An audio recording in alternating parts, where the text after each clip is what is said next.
Well, it was a very highly anticipated speech. Other than Rishi's speech tomorrow, in which we may or may not find out what's happening with HS2, something that has overhung this conference in the most extraordinary and I think terribly mismanaged way. But Suella Braverman's speech was heavily anticipated by the members. Stop the boats has become one of the absolutely key pledges from this government. And Suella Braverman, and I've got to give her credit for one thing, her public speaking style is much, much better than it used to be. She had a certain confidence on the stage this afternoon, and here was her really big line. The Legal Migration Act, which will come into force in the coming months, now means that the only route to asylum in the UK is a legal route.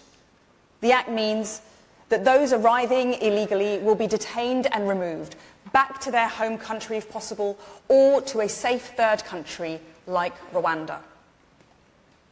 But all of this is ultimately a question of political will. And be under no illusion, we will do whatever it takes to stop the boats and deter bogus asylum seekers. So there we are. Be under no illusion. We will do whatever it takes. The trouble is, we heard that from Priti Patel, we heard it from Boris Johnson, we're hearing it, of course, from Rishi Sunak, and now stated very clearly by Suella Braverman. But was there actually any substance in the speech? Was there any real positive message? And the big one that everyone was waiting for was, of course, the ECHR. Yes, the European Convention on Human Rights. I'm joined by GB News reporter Charlie Peters, who listened to the speech and has been discussing this with Tory close insiders shortly afterwards. How did the faithful take this speech? Well, it was a very personal speech, I thought. The opening when she said, you know, the winds that took my family to Britain, the winds of migration, have now become a hurricane, really tying back to that personal story.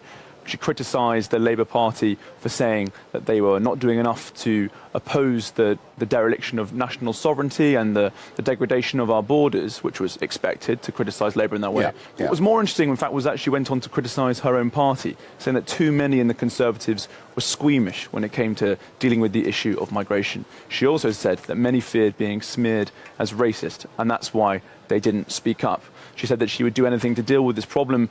And in that discussion on the legalistic issue, she said that the Human Rights Act, she branded it as the Criminal Rights Act, saying that it turbocharged issues whereby bogus asylum claims rattled on for many years and that criminals were not able to be deported.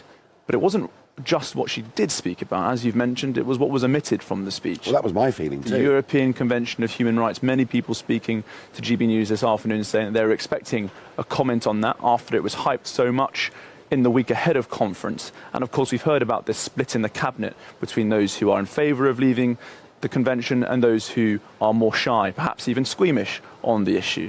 Now, allies close to Ms Braverman told me this afternoon that they obviously couldn't make a speech on the ECHR considering the current political storm, and they said that the comments about the Human Rights Act were the next best thing. At the end of the speech, beyond migration, there was also a reference to sex issues and dealing with prisoners. And that's an interesting speech, and many commentators will be interested in how they deal with prisoners changing their gender or changing their name to escape restrictions. Well, certainly after Scotland, that is a very real political issue. But this is the big one. I mean, frankly, what she said around the Human Rights Act, it's all a bit mealy-mouthed, isn't it? Because the Human Rights Act, of course, was the incorporation of ECHR into British law. Before I go to Sir Ian and get his reaction to this, I was very struck today that she came across, frankly, as a toothless Tory attack puppy.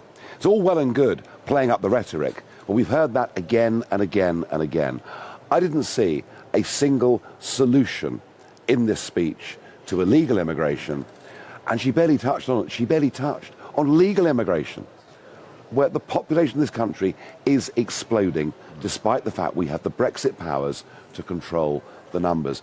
I thought the whole thing was very poor, very disappointing, and it plays in, for me, to a bigger theme. You see, I can't see a big message coming out of Manchester to the country.